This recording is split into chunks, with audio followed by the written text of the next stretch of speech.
Such a grove did gather Orpheus there. In the heart sat a crowd of beasts and birds. He thumbed his guitar, strumming chords all out of tune, but bless the guy for trying. I had no idea he couldn't sing like that. Mother Muse, get me a song from Jupiter. The big guy's generous, and I've played up to him before. I've sung giants with my heavy plectrum, and lightning bolts sprinkled in the Phlegraean plains. So cool. Now, though, my work is with a lighter lyre. I'm singing divinely spicy boys, and girls who played with fire and got badly burnt.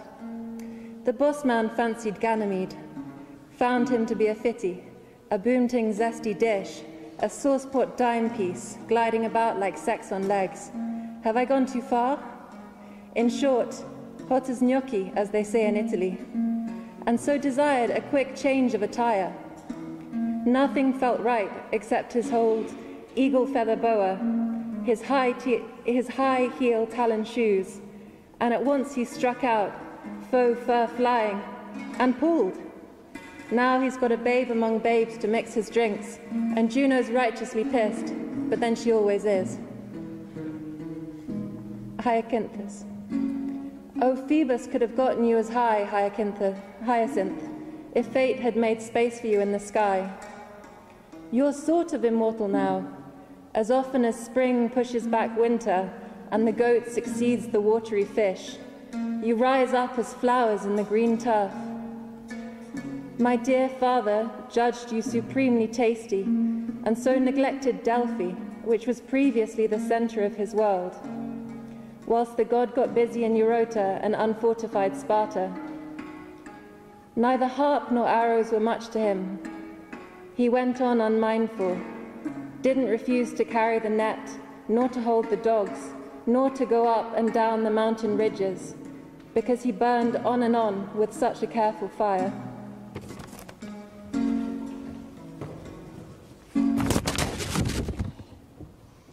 Now the mighty sun stood midway between night past and night to come.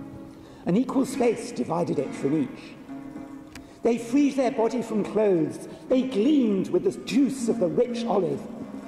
They began the contest of the broad discus. First Apollo held it poised, then launched it into the air of heaven. He sundered with its weight the clouds that stood in its way. A long while after, onto the solid earth there fell again the weight. It showed to all the gods' union of power and technique. Not a moment later, without thought and driven by a fancy for fun, Hyacinthus rushed to lift up the discus circle.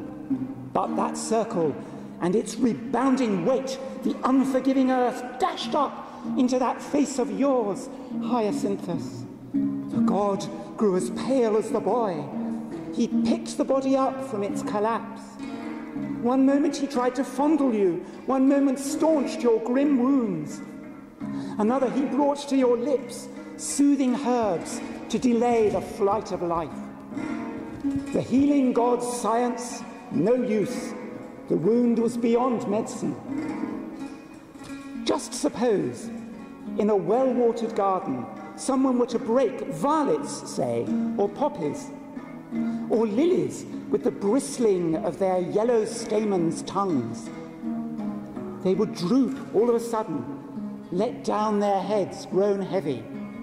They could no longer keep up their own weight. Their top would gaze on the earth.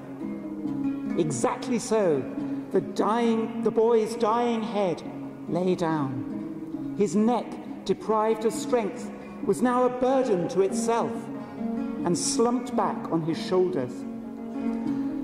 Hyacinthus, Apollo said, you're slipping away. You've been cheated of your young prime. I'm looking on your wound, my guilt. You are my grief, my crime. My hand's action must be written onto your dying. The cause of your death is me.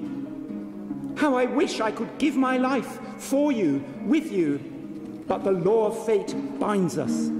So then, you will be with me forever. You will remain on my lips, which will not forget. Apollo's lips would utter no falsehood. As he spoke like this, suddenly you could see it, that thick blood poured on the ground, marking the grass. Blood no more. Brighter than the Phoenicians' purple dye, a flower sprang up.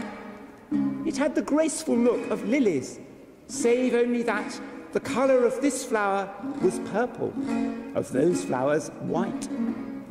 Not enough for Apollo, though. The gesture had come from him. He transcribed onto the petals his own sobs.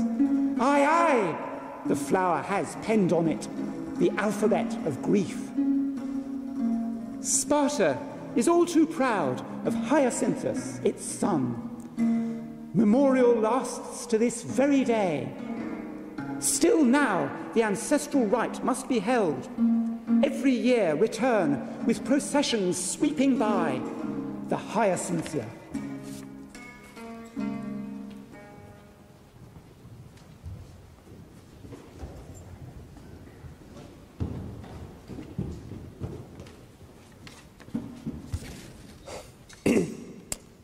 But if, perchance, you were to ask the Cyprian city of Amathus, wealthy from its mines, whether it was pleased to have birthed the daughters of Propoitus, it would deny both these women and the men whose foreheads were hard with horns, and thus were dubbed the Chorastei. An altar of Jupiter the Hospitable used to stand before their doors. If any traveller, unaware of their crime, saw it stained with blood, he would think that unweaned calves or Amathusian sheep had been sacrificed there.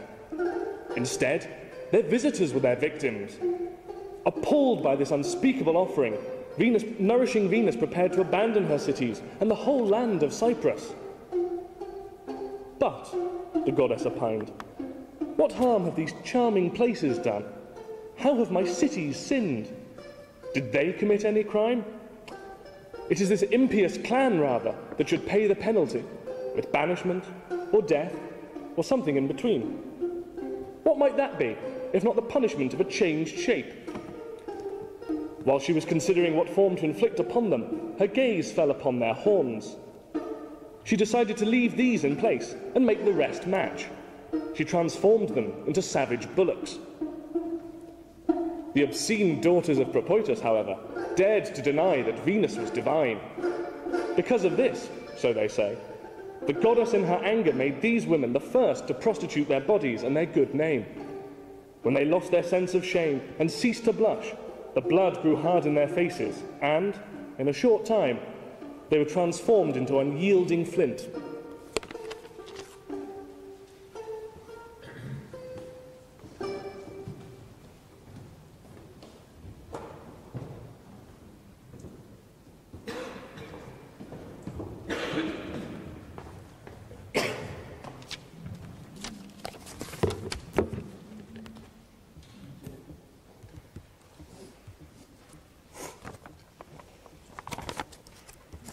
Because Pygmalion had seen these women committing such crimes through the ages, and struck by their faults, which very many times nature had given to a feminine character, he used to live alone, celibate, without a wife, and he was lacking for a long time a consort and a marriage bed.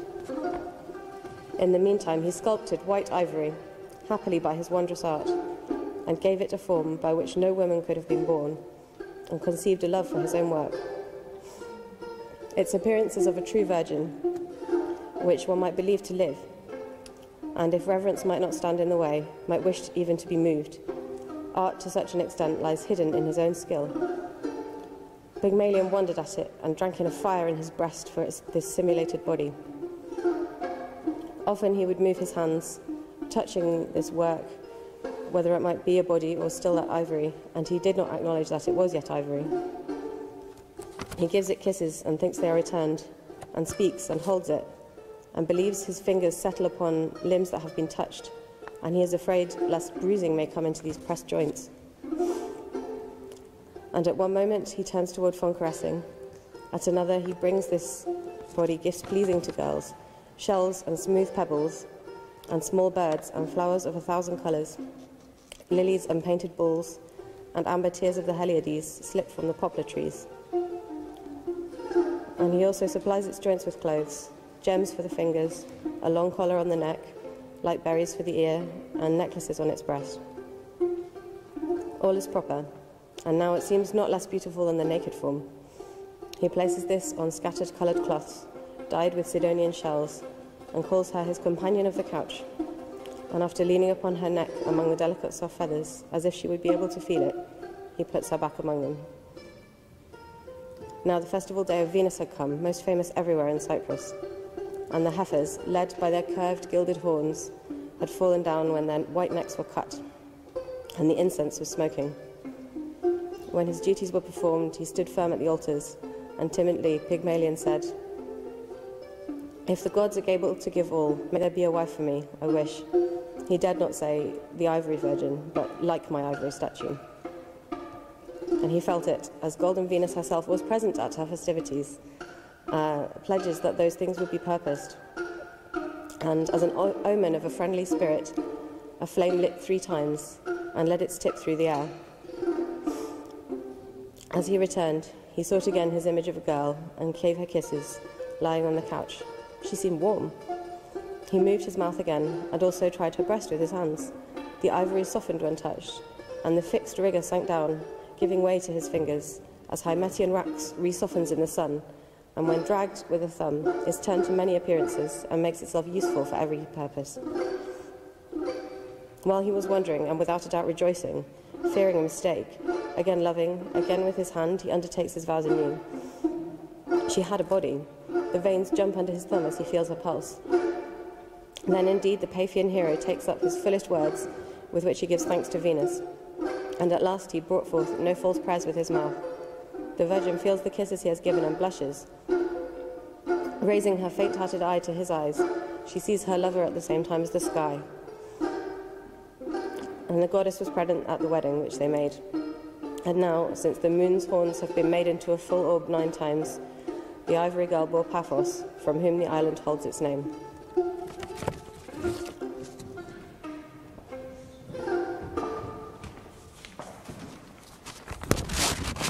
And from that woman, who looked really nothing like an island, Cinyras was born. A rare kind of man who might even have been happy, if only he had never had any children. And now, it falls to me to sing the worst story of them all, worse than Jane Eyre for daughters and King Lear for fathers.